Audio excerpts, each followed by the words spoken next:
సరే కేసీఆర్ ఎన్నో కొట్లాడినప్పుడు కొట్లాడిండు, సప్పుడే ఊకున్నప్పుడు ఊకున్నాడు. ఇలా బయటకు వచ్చి ఈ మాట మాట్లాడితే ఇక ఉలికి పడ్డరా ఇల్లు. ఇక వీళ్ళ గురించి మాట్లాడాలంటే ఏమాత్రమో ఏం తొందరపాటు ఇక ఆయన మాట్లాడిన మాటలు ఏమో ఉన్నాయా అన్న క్లిప్పులు పంపినామా నేను ఉన్నాయా? కొట్టుడు తర్వాత ముందు సరిగ్గా నిలబడు, కొట్టుడు తర్వాత ముందు చక్కగా నిలబడు, వచ్చిన వాళ్ళకు ఫామ్ హౌస్లో జోలి ఎప్పుడు కాదు, కేసీఆర్ దమ్ముంటే అసెంబ్లీకి రా లెక్కలు చెప్తా అంటూ ఏం లెక్కలు చెప్తావు చెప్పు, ఏం లెక్కలు చెప్తావు చెప్పు. ఈ రాష్ట్రంలో ఉన్నటువంటి 70 లక్షల మంది రైతులకి పొక్క పెట్టినా బొంద పెట్టినా కానీ 25 లక్షల మందే రైతులు లెక్క పెట్టేసి వాళ్ళకు మాత్రమే రుణమాఫీ చేసినా, పైగా ఈ రాష్ట్రంలో మండలానికి ఒక ఊరుకు మాత్రం రైతు బంధు ఇచ్చి సప్పుడేక పండుకున్నా అని చెప్పి చెప్తావా? ఆ లెక్కలు చెప్తావా? అవే ఉన్నాయి మీ దగ్గర, ఆ లెక్కలు తప్ప ఏ లెక్కలు లేవు. మీరు చేసిన పని ఏమున్నదా అంటే ఏ పని లేదు. ఏదో కరెంటు బస్సు చూపించిగా కరెంటు బస్సు చూపించి మేం చేసినాం. ఇగో నేను మొన్న కూడా మీకు చూపిద్దాం అనుకున్నా, ఒకసారి చూడండి. ఇది ఇలా మేనిఫెస్టో నేను మీకు ఒకనాడు పూర్తిగా ఎక్స్ప్లెయిన్ చేస్తా అని చెప్పినా సరే, దానికి ఒకనాడు టైం తీసుకుందాం. ఉట్టిగా పెడితే మళ్ళా అది ఎందుకంటే ఒక రోజంతా పడుతుంది. మీకు కూడా అన్న అదంతా వచ్చేది కాదు, పీకేది కాదు, వాళ్ళ గురించి మనం చెప్పి యాస్ట్ వస్తుంది అన్న, నీకు కూడా టైం వేస్ట్ అని చెప్పి అనేటోళ్ళు చాలామంది ఉంటారు. కానీ మేనిఫెస్టో గురించి మాట్లాడాల్సిన సందర్భం ఒక రోజు వస్తుంది. ఆనాడు నేను డెఫినెట్గా మీకు ఓపెన్ చేసి పూర్తిగా చూపిస్తాను. కానీ ఇలా ఉదాహరణకు చూపిస్తా, వాళ్ళు ఏం చేసిర్రు ఏం చెప్పారు అనేది ఇక్కడ చూడండి. ఇది తెలంగాణ కాంగ్రెస్ ఇచ్చినటువంటి మేనిఫెస్టో వాళ్ళదేనా ఇది? చూడరు ఇగో ముద్దమందారాలు, ఆనిముత్యాలు, ఇగో ఇవన్నీ కూడా ఒక్కొక్క దగ్గర ఒక్కొక్క ముత్యం. ఈ ముత్యాలన్నీ కలిసి ఏం చేసినాయి తెలుసా? ఇగో ఇక్కడ చూడండి. ఇగో ఇది పీపుల్స్ మేనిఫెస్టో నాట, మనని బొందబెట్టే మేనిఫెస్టో పీపుల్స్ మేనిఫెస్టో. సమూల మార్పు కోసం సమగ్ర ప్రణాళిక తెలంగాణ ప్రదేశ్ కాంగ్రెస్ కమిటీ. ఈడికి వెళ్ళి చాలా అయింది. ఇక ఒకసారి చూడరు. ఇక మీ అందరికీ తెలుసు, కొంతమంది తెలుసు కొంతమంది తెలియదు. మేనిఫెస్టో అంటే వీళ్ళు మనకి ఏం చేస్తాం, ఏం ఇస్తాం, ఏం పెట్టుకుంటాం అనే దాని గురించి పెట్టినటువంటి లెక్కలు. ఈ ముందు మాట నుంచి మొదలు పెడితే వీళ్ళ అంశాలు ఎన్ని ఉన్నాయో తెలుసా మీకు? ఇగో 35 అంశాలు పెట్టుకురా. ఈ 35 అంశాలు ఏంటి అంటే ఇలా మనం అందరం ఎన్నో ఒక దాంట్లో వస్తాం. ఇప్పుడు లైవ్ చూస్తున్న ప్రతి ఒక్కరు ఇలా ఏదో ఒక దాంట్లో ఉంటావు. విద్యారంగంలో ఉంటావా, వైద్య రంగంలో ఉంటావా, గృహ నిర్మాణంలో ఉంటావా, వెనుకబడిన తరగతులలో ఉంటావా, మహిళలలో ఉంటావా, దివ్యాంగులలో ఉంటావా, ట్రాన్స్జెండర్లలో ఉంటావా, సీనియర్ సిటిజన్లు ఉంటావా, పంచాయతీరాజ్లు వస్తావా, రోడ్లు రైళ్లు రక్షణలు వస్తావా, పోలీసులు వస్తావా, మద్యపానం వస్తావా, క్రీడాభివృద్ధి వస్తావా అని ఇట్లా 35 అంశాలు పెట్టుకున్నది. నేను ఓన్లీ ఇలా మొత్తం ఏమీ అసలు మేనిఫెస్టో ఓపెన్ చేయను. ఇగో ఖాళీగో పైకి వెళ్తా ఉంటా, మీరు చూడుర్రు. ఇగో వీడికించి వీళ్ళు పెట్టే ఈ మేనిఫెస్టోలో ఉన్నటువంటి హామీలు ఇది 110 పేజీలు ఉంటుందా. ఇగో వీడికి చాలైంది. ఇక ముఖ్యాంశాలు వీడికి చాలైనవి.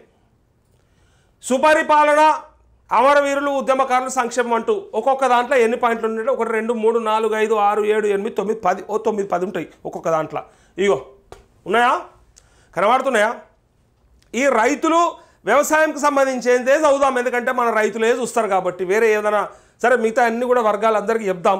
కానీ మనకు సంబంధించి ఇక్కడ రైతులు, వ్యవసాయం, అనుబంధ రంగాలు అని ఉన్నటువంటి ఒకే ఒక అంశంలో పెట్టుకున్నటువంటి 9 పాయింట్లను చదువుకుందాం. ఇగో ఏం చెప్పారో చూడరు. అన్న మీ అందరూ బరాబ్బర్ వినాలే, చూడాలి, ఇది కరెక్ట్గా మనసులో పెట్టుకోవాలి. ఇగో ఒకే దఫా 2 లక్షల వరకు రైతుల వ్యవసాయ రుణాలు మాఫీ చేస్తాం.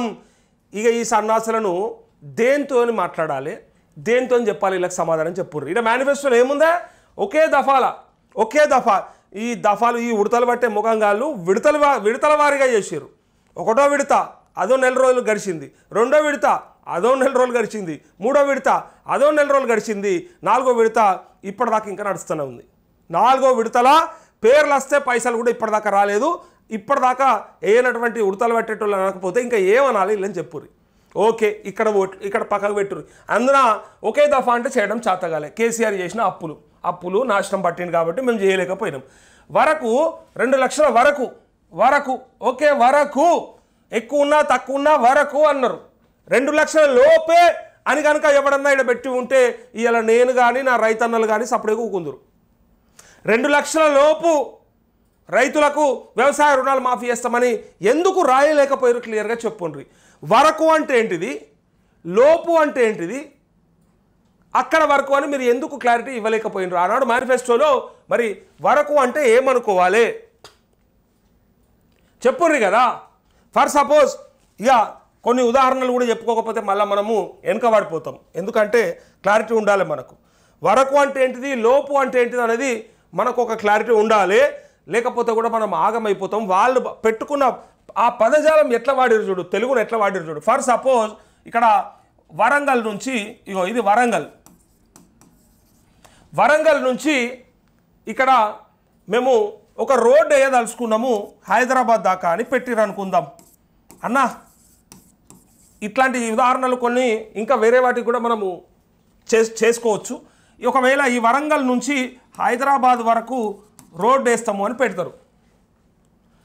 హైదరాబాద్ వరకు అంటే ఇక్కడ వరంగల్ నుంచి ఇక్కడ, లేదా హైదరాబాద్ నుంచి వరంగల్, ఎక్కడికైనా సరే. వరకు అంటే ఇక్కడ వరకైనా వస్తుందా, లేకపోతే దీని తర్వాత లోపు అంటే ఎక్కడ వరకు వస్తుంది చెప్పుండ్రి. అసలు లోపు అంటే ఏంది, వరకు అంటే ఏంటిది, ఈ రెండింటి పదాలని ఎట్లా వాడచ్చు అనేది వాళ్ళు మేనిఫెస్టోలో యూజ్ చేసారు.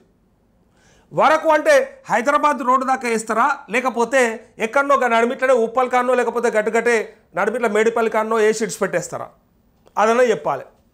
అక్కడ వరకే ఏ షీట్స్ పెడతారా, లేకపోతే వరకు హైదరాబాద్ అంటే మీరు ఎక్కడ వరకు పెట్టుకున్నారు, దాని మధ్యలో ఒక రాయి ఉంటుంది మనకు, అసెంబ్లీ కాన్నో యాన్నో ఉంటుంది ఒకటి మొత్తం మైల్ రాయి. అది కదా మనం డిస్టెన్స్ కొలిచేది అక్కడికే కదా. అక్కడి నుంచి ఇక్కడ వరకు అంటే డిస్టెన్స్ ఎట్లా కొలుస్తారు మీరు, ఆ మైల్ రాయి టు మైల్ రాయి వరకు కొలుస్తారు. లోపు అంటేనేమో ఇక్కడ లోపు మీరు ఏ లోపు పెట్టుకున్నా నడుస్తుంది. మేడిపల్లి కాడుకో, ఉప్పల్ కాడుకో, ఇంకా కాడుకో, ఇంకెక్కడికో అక్కడికో పెట్టుకుంటే సరిపోతుంది. కానీ అక్కడ దాకా అని చెప్పినప్పుడు మరి మైల్ రాయి ఇక్కడ దాకా ఉన్నప్పుడు మరి ఇక్కడ కూడా మీరు మేనిఫెస్టోలో 2 లక్షల వరకు, ఇగో 2 లక్షల వరకు వీళ్ళు చెప్పినటువంటి మాట. ఓకే, 2 లక్షల వరకు. ప్రతి రైతుకు 2 లక్షలు ఉన్నదా, లేదు. పోనీ లోపట్నే ఉన్నదా, లేదు. పోనీ పైనే ఉన్నదా, లేదు. ఏ దానికి ఒక కొలమానం అయితే లేదు, ఎంతైనా ఉన్నది. 30,000 నుంచి మొదలు పెడితే 3 లక్షల దాకా కాదు కదా, కొంతమందికి 7-8 లక్షలు కూడా ఉన్నది. సో దాన్ని లెక్కలేదుగా, దాన్ని ఎవడు కూడా చెప్పలేదు. నువ్వే కనుక ఆనాడు 2 లక్షల లోపు అని కనుక పర్టికులర్గా మీరు మెన్షన్ చేసి ఉంటే ఇలా రైతులు ఆశపడకపోదురు మీ దగ్గర. ఇక్కడ వరకు అని చెప్పి ఈ 2 లక్షల వరకు అంటే ఈయనకు 7 ఉన్నా 8 ఉన్నా 9 ఉన్నా ప్రతి ఒక్కరు ఏం ఎక్స్పెక్ట్ చేసిరంటే ఆ 2 అయితే వస్తుంది మనకు మాఫీ అని అనుకున్నారు. ఈ 2 అయితే ఏదైతే ఉందో ఈ 2 మాఫీ వస్తుంది అనుకున్నారు. మళ్ళీ ఆనాడు ఏం పెట్టిరు, ఈ మేనిఫెస్టో కనబడుతుందా మనకి? నేను రైతులదే మాట్లాడుతున్నా, రైతు గురించే చెప్తా ఉన్నా. కారణం కూడా నేను చెప్తా. వరకు రైతు కుటుంబాల అని పెట్టి రావడన్నా చెప్పురి, దీనికి సమాధానం చెప్పమని ఒక మొగోడు ఉంటే బయటకు వచ్చి మేము ఇట్లా ఒక్కొక్క రైతు కుటుంబానికి లేదా రేషన్ కార్డు పెట్టి ఆ 4 అని చెప్పి ఇక్కడ ఉన్నదా, లేదు కదా. అందరికీ చేస్తామన్నట్టే ఉంది కదా. ఒకే దఫాల మళ్ళీ అది 2 లక్షల వరకు రైతుల వ్యవసాయ రుణాలు మాఫీ చేస్తాం. సహకార రంగాల్లో రైతులు తీసుకున్న దీర్ఘకాలిక ఎల్టీ రుణాలపై వడ్డీ భారాన్ని ప్రభుత్వమే భరిస్తుందా, అవుతుందా? మరి సహకార రంగాల్లో లోన్లు తీసుకున్న ఈ ఎల్టీ లోన్ల మీద మరి ఖచ్చితంగా ప్రభుత్వం భరించాలని చెప్పింది. భరిస్తుందా? రైతులు పండించిన పంటలకు మార్కెట్ ధరల ఒడిదుడుకులను తట్టుకునేందుకు 5,000 కోట్లతో ధరల స్థిరీకరణ నిధిని ఏర్పాటు చేస్తామని వీళ్ళు చెప్పారు. ధరల స్థిరీకరణ నిధి 5,000 కోట్లతోని ఎక్కడ పోయిందా, 1.5 year అవుతా ఉంది, ఆ దగ్గరకు వస్తూ ఉంది. స్థిరీకరణ నిధి వచ్చిందా, పెట్టినరా? లేకపోతే మిర్చికి, లేకపోతే పల్లికి, లేకపోతే పత్తికి ధర వస్తలేదని ఎందుకు ఏడుస్తారా రైతులు? టమాటా పంటను ఎందుకు అంటిపెట్టుకుంటారా రైతులు? నిన్నటి వార్తలు కాదు మనం చూసింది, మొత్తం తీసుకొచ్చి ఆడ పోసేసింది. కందుల కాడికెళ్ళి మద్దతు ధర వస్తలేదు, బ్రోకర్ గాళ్ళు మమ్మల్ని వేధిస్తూ ఉన్నారు, తీసుకొచ్చినాక ధర ఇస్తలేరని చెప్పి వాళ్ళు ఏడుస్తూ ఉంటే అది కనిపిస్తలేదా? ఇలా స్థిరీకరణ చేస్తాం. ఏం చేశారు మీరు? కౌలు రైతు మరియు రైతు కూలీ పథకం ద్వారా రైతులకు పంట పెట్టుబడి సాయాన్ని పంట కాలానికి ఎకరానికి 4,000 నుంచి 5,000 పెంచుతామని చెప్పి, ఎకరానికి 4,000 నుంచి 5,000 రూపాయలు పెంచుతామని చెప్పిరా. పెంచిరా ఇల్లు పెట్టుబడి సాయాన్ని రైతులకు, మళ్ళీ కౌలు రైతులకు కూడా ఇస్తామని చెప్పారు. వచ్చిందా ఎక్కడెక్కడన్నా? రాలే. ఉమ్మడి ఆంధ్రప్రదేశ్లో గత కాంగ్రెస్ ప్రభుత్వం ప్రవేశపెట్టిన ప్రత్యేక రైతు సంక్షేమ వ్యవసాయ బడ్జెట్ను ప్రవేశపెడతాం. ఎక్కడ పెట్టిరు చూపెట్టరు మాకు. వ్యవసాయ శాఖను రైతు సంక్షేమ వ్యవసాయ అభివృద్ధి శాఖగా మార్చిర్రా. ఓకే. తెలంగాణ రాష్ట్రం ఏర్పడిన తర్వాత ఆత్మహత్య చేసుకున్న కుటుంబాలను ఒక ప్రత్యేక కమిటీ ద్వారా గుర్తించి వారికి తగిన ఆర్థిక సాయం, సామాజిక భద్రత కల్పిస్తాం. ఓకే. రాష్ట్రం ఏర్పడిన తర్వాత ఆత్మహత్య చేసుకున్న కుటుంబాలు ఇప్పటిదాకా ఎన్ని కుటుంబాలు, ఆ కుటుంబాలకు మీరు మీ సంవత్సర కాలంలో ఆత్మహత్య చేసుకున్న రైతులకు కూడా ఇప్పటిదాకా కనీసం వాళ్ళకి ఆర్థిక సాయం చేయలేదు, సామాజిక భద్రత కల్పించలేదు. ఇంకా ఈ పీకుడుగాళ్ళు అప్పటి నుంచి మొత్తం చేస్తామని చెప్పారు. తెలంగాణ వచ్చినప్పటి నుంచి 2014 నుంచి వ్యవసాయ పంపు సెట్ల పేరు మీద పేద రైతులపై భారం మోపి తెరాస ప్రభుత్వం వసూలు చేస్తున్న 83 కోట్ల విద్యుత్ సర్వీస్ ఛార్జీలను పూర్తిగా ఎత్తేసిండ్రా. సరే ఆ లెక్క మాట్లాడదాం. రైతు శ్రమకు తగిన ఫలితం లభించే విధంగా 17 రకాల పంటల కనీస గిట్టుబాటు ధర అంటూ ఇక్కడ రాసుకుర్రా. గిట్టుబాటు ధర చూసిర్రా, ఈడ 17 రకాలైనటువంటి ధరలకు వాళ్ళు ఇస్తామని చెప్పినటువంటి ఎంఎస్పి, ఇది మినిమం సపోర్ట్ ప్రైజ్. వచ్చినాయా మరి? ఇవన్నీ వస్తున్నాయా? అన్నీ బరాబర్ ఉన్నాయా? చూడుర్రు ఇక్కడ. ఇది ఒక రైతులకు సంబంధించిన ముచ్చట్నే, అనుబంధ రంగాలకు సంబంధించిన ముచ్చట్నే. ఇక కిందికి పోండి. ఇవన్నీగో ఇక మీకు ఎన్నంటే అన్నీగా ఇవన్నీ చదవనీకే టైం సరిపోదు. అంటే వీళ్ళు ఏనీకి ఎంత టైం సరిపోతుంది నాకైతే అర్థమవుతలేదు. ఆ రోజు మనం ఎట్లా నమ్మినాం నాకు అర్థమవుతలేదు. ఇక పోతూనే ఉంటాయి. ఎన్ని పేజీలు అంటే అన్ని పేజీలు. అందుకే 420 హామీలు చూసిరు కదా. ఎన్ని హామీలు అంటే 400 పైన ఉన్నాయి హామీలు. ఇగో పో నువ్వు నీ ఓపిక. ఇక నువ్వు ఇవాళ చదువుతావా, రేపు చదువుతావా, ఎన్ని రోజులు చదువుతావో నీ ఓపికని తప్ప ఎవ్వరికి వాళ్ళకు మీకు ఇవ్వస్తాయి అని చెప్పి మన నాశపెట్టి పెట్టినటువంటి మేనిఫెస్టో. వాళ్ళు దీన్ని బ్రహ్మాండంగా మత గ్రంథం లెక్క భావిస్తాం. ఒక ఖురాన్, ఒక బైబిల్, ఒక భగవద్గీత అని చెప్పి అనుకుంటారు. ఈ భగవద్గీత గురించి మరిగా వాళ్ళే చెప్పాలి. ఇప్పుడు ఇక చూడు, ఇక నేను ఎంత నా ఓపిక ఇది, మీ ఓపిక. చూడురిగా ఇవన్నీ చదివరకంటే ఒక రోజు అవుతుందో మరి 2 రోజులు పడుతుందో. కానీ ఇవన్నీ వాళ్ళు చేస్తామన్న పనులు, పథకాలు లేదా పెట్టుకుంటామన్న స్కీములు పోతూనే ఉండాలి. నువ్వు ఇంకా పోతూనే ఉండు. ఎంత పోతావో నీ ఓపిక. నేను ఇందాకనే చెప్పినా కదా, ఇన్ని గానం చేస్తామని చెప్పారు కదా. చూడు ఇక ఏ పేజీ కాడు ఉన్నాం మనం. సగం అని వచ్చినామా? సగం వచ్చినాం గంతే. చూడురిగా ఇది అని నా ఏలు అరిగిపోయేటట్టు ఉంది.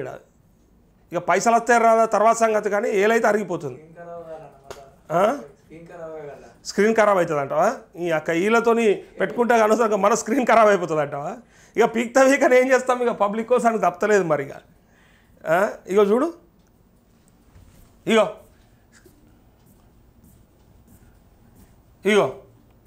ఇవన్నీ ఇలా పథకాలయ్యా. మళ్ళీ ఏంటో అనుకున్నారు ఇవన్నీ. అన్న ఏంటి అవన్నీ అంటే వాళ్ళు పెట్టుకున్న పథకాలు ఇస్తామన్నాయి. అవన్నీ కూడా మనకు అంటే నీకు నాకు అందరికీ ఒక్కొక్కరికి ఒక్కొక్క వర్గానికి ఒక్కొక్కటి చేస్తామని చెప్పారు. ఇక ఏ వర్గం ఏంది అన్న ఎక్స్ప్లెయిన్ చేయని అన్న అడిగితే చేస్తా సపరేట్గా. మీరు వాళ్ళైనా కామెంట్ పెట్టి అమ్మయ్యా దమ్ముకొచ్చింది, అది అని దమ్ముకొచ్చింది. ఇలా వార్తలు చెప్తే దమ్ముకు రావాలి. కానీ తెలంగాణ రాష్ట్ర సాధనలో ప్రాణాలు అర్పించిన అమరవీరులకు జోహార్లు. తెలంగాణ ప్రదేశ్ కాంగ్రెస్ కమిటీ జోహార్లు అర్పించారు.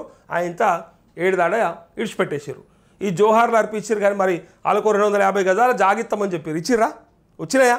అవి రాలే, అవి రావు, అవి ఇయ్యరు. కానీ వాళ్ళు అట్లా పెట్టుకుంటారు అన్నట్టు మనల్ని.